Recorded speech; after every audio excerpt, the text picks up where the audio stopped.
Thanks, Ben. That was really interesting, and thanks for the opportunity to speak about the outlook for Victorian politics. Politics in Victoria over the last 4 years has been, I'd say, surprisingly interesting. I was covering federal politics in Canberra before, and the then editor rang me up and said, "Do you want to come and be state political editor?" And I thought, Victorian politics, but it's been a great story for 4 years, so I've loved every minute of it. But I think the thing about politics in Victoria over the last 4 years is it provides a fairly neat sort of illustration of how things can go quickly awry in politics, particularly in the modern era. Ben mentioned the 24-hour news cycle, and there's also this sort of perception that the public are somehow more fickle, that they trade in leaders like they might change a mobile phone contract or something like that. I think the point that's often missed is the idea about competence of our political leaders in politics as well. And I think there sort of hasn't been enough discussion about that. I don't know whether or not political leaders are getting worse, but I think in recent years we haven't had a particularly good crop, which I think sort of partly explains the phenomenon of very short-term government. But I just wanted to look back briefly, because I think looking back might provide us with some clues about some of the challenges Daniel Andrews might face over the next 4 years. So just very quickly, what the hell happened? In early 2011, the thinking was that Ted Baillieu and his team would easily win a second term. There hadn't been a single-term government in Victoria since 1955, the Great Labor Split. Again, I think Ben might have mentioned that. But at the time, in early 2011, when I turned up again in Victoria, Ted Baillieu seemed to enjoy a reasonable amount of goodwill. And I think Baillieu started off with very good intentions. He sort of wanted to end this cabaret act in politics and provide, decent, competent, transparent government.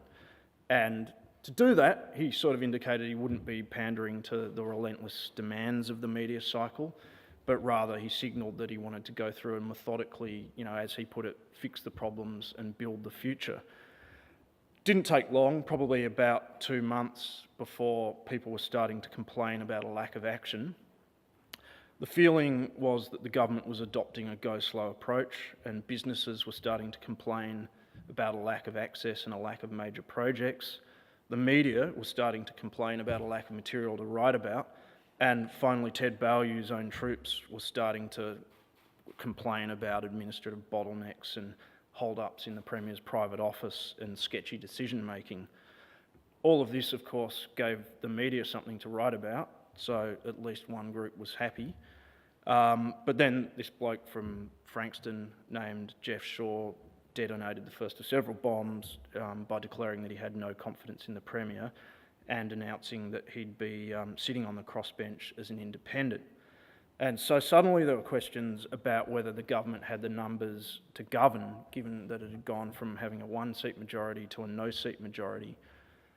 After months of white-anting, Ted Baillieu, in March 2013, suddenly it was on, and Ted Baillieu stood down after deciding his party no longer had the confidence in his ability to control the parliament, and suddenly in the dead of night, Dennis Napthine was Premier. I think Napthine felt that he had to run at a sprinter's pace, but cover a marathon worth of distance to make up lost ground. Inevitably, he ran into trouble. The government had put most of its eggs in the East-West Link basket with a promise to build the eastern half of the road. Victorians, on the other hand, seemed to want public transport, and yet all the government could talk about was a road that didn't seem to have a particularly coherent business case, and anyway, the government was refusing to release information on that business case.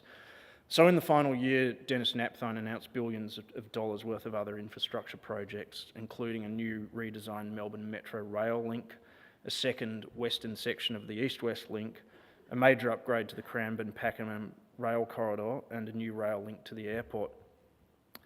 Napthine tried to buttress this with a massive taxpayer-funded advertising campaign, and the government even went so far as to hand out mock tickets to the airport, basically asking commuters at Southern Cross Station to step up and hop on the train.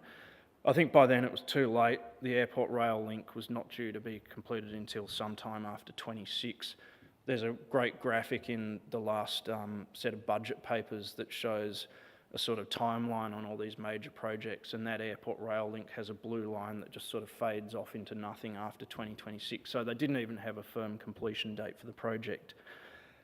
Anyway, I think people by then were pretty cynical, not only about the taxpayer-funded ads, but whether or not any of it would be built, given past experience. And I think that was to do with the experience in federal politics and state politics, so people were just generally cynical about politics. Add in the corrosive effect that the Abbott government in Canberra was having on the coalition brand, and I think we start to get a sense of why the coalition lost. Also, by the end, the government was running what I'd describe as a fairly frantic and haphazard media campaign or media operation, and it seemed to me like they were sort of swinging wild punches a lot of the time, but not many of them were connecting. I know this speech is supposed to be about the political outlook, but I just wanted to spend a little bit of time looking back, just because it segues quite nicely into some of the challenges Daniel Andrews is going to face to avoid some of the same mistakes. I don't mean this in a disparaging way, but I think there are some similarities between the Andrews government and the early days of Ted Baillieu. Like Baillieu, Andrews is trying not to get too caught up in the daily media cycle. As far as managing the media goes, he's providing a much more level playing field, without the sort of numerous daily drops to certain elements of the media, which suits me just fine. But unlike Ted Baillieu, Daniel Andrews is very determined to try and demonstrate results as quickly as possible, and he keeps on saying, I'm getting on with the job, and in fact they've actually got policy documents with the sort of headline, getting on with the job.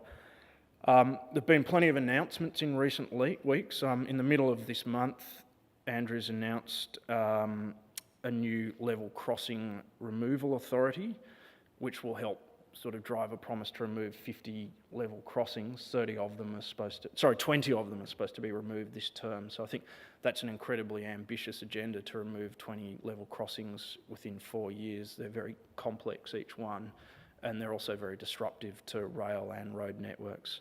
So I think that's a big challenge. The following day, he announced a new Melbourne Metro Rail Authority, promising, and I think this is significant, he promised to get substantial work underway on the 2 9-kilometre underground rail tunnels by 2018. In other words, this term of government.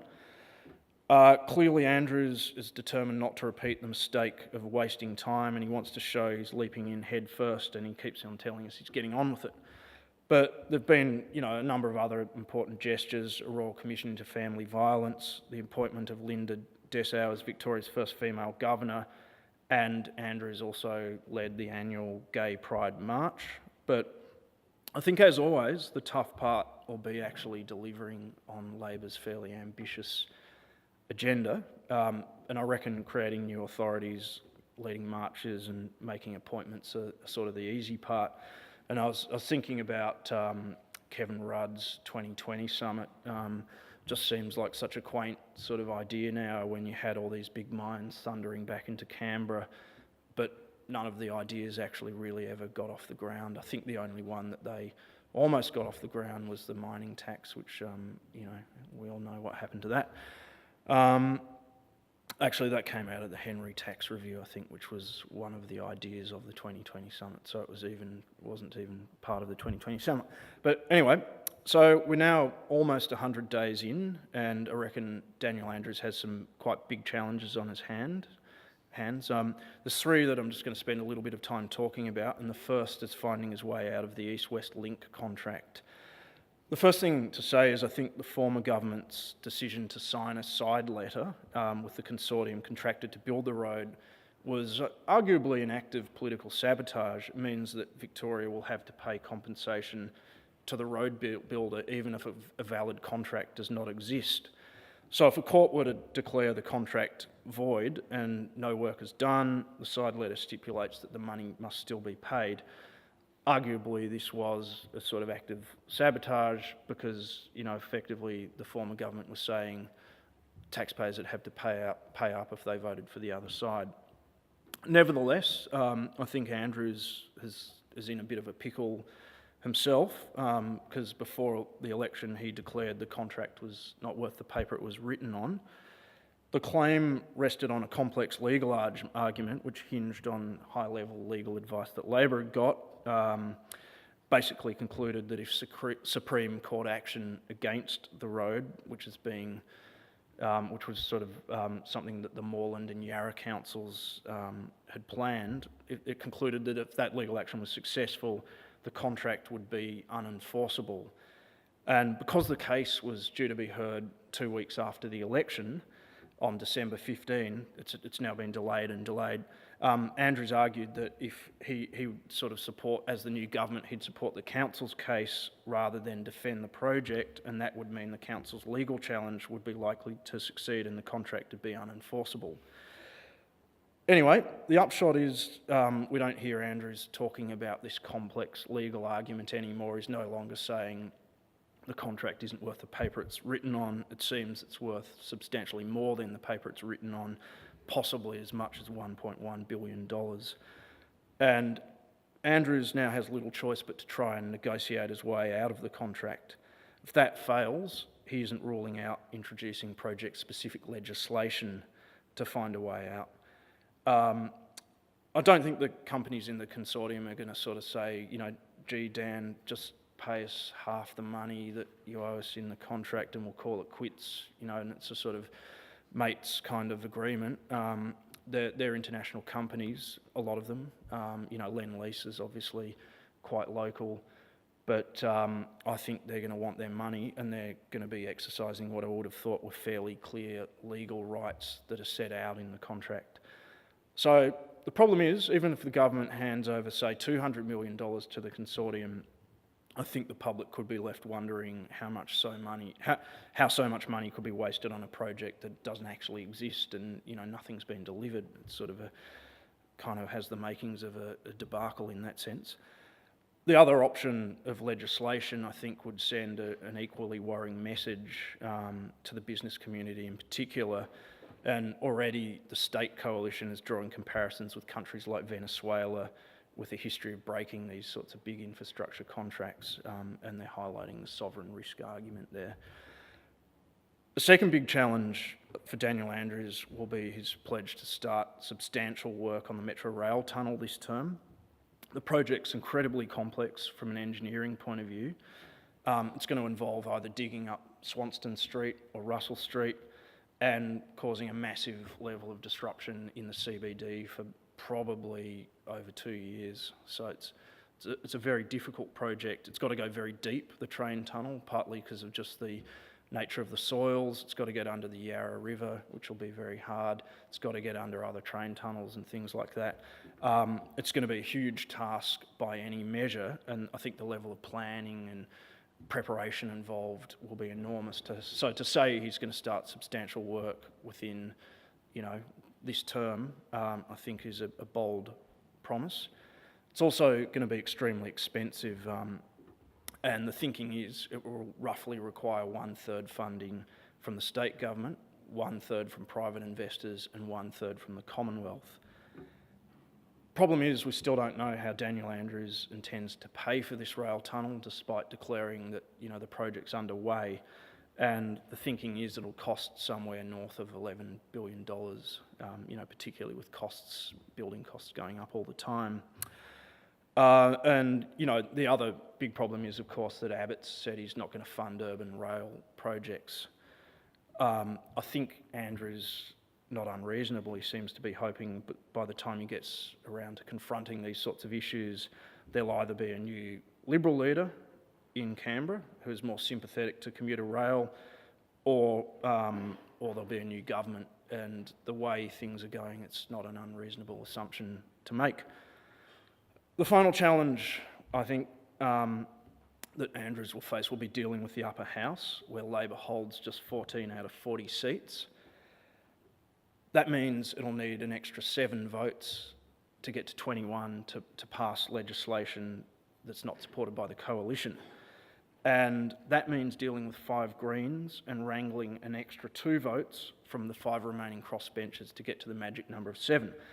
The crossbenchers are about as diverse a bunch as you could imagine. There's Fiona Patten from the Libertarian Sex Party, Rachel Carling-Jenkins from the socially conservative old school Democratic Labor Party, James Purcell from Vote 1 Local Jobs, and Jeff Ballman and Daniel Young from the Shooters and Fishers Party. The makeup of the upper house is unprecedented in recent Victorian history. Although the Greens held the balance in the Legislative Council from 2006 to 2010, rarely have so many minor parties with so many diverse interests been represented. So I think Daniel Andrews has a mighty challenge on his hands, particularly against a difficult economic backdrop, which I haven't even really gone into. Unemployment's already a little bit high. It was recently at the highest level since the early noughties. And that's even before factoring in the sort of looming end of automotive manufacturing in this state. If Andrews can work through these and other problems and avoid falling into the traps which so wrong-footed the Rudd-Gillard-Rudd government, the Baillieu-Napthine government and the Abbott government, I think he could go on to be a successful Premier. He might even win a second term, and I'd just like to conclude on that and say thank you very much.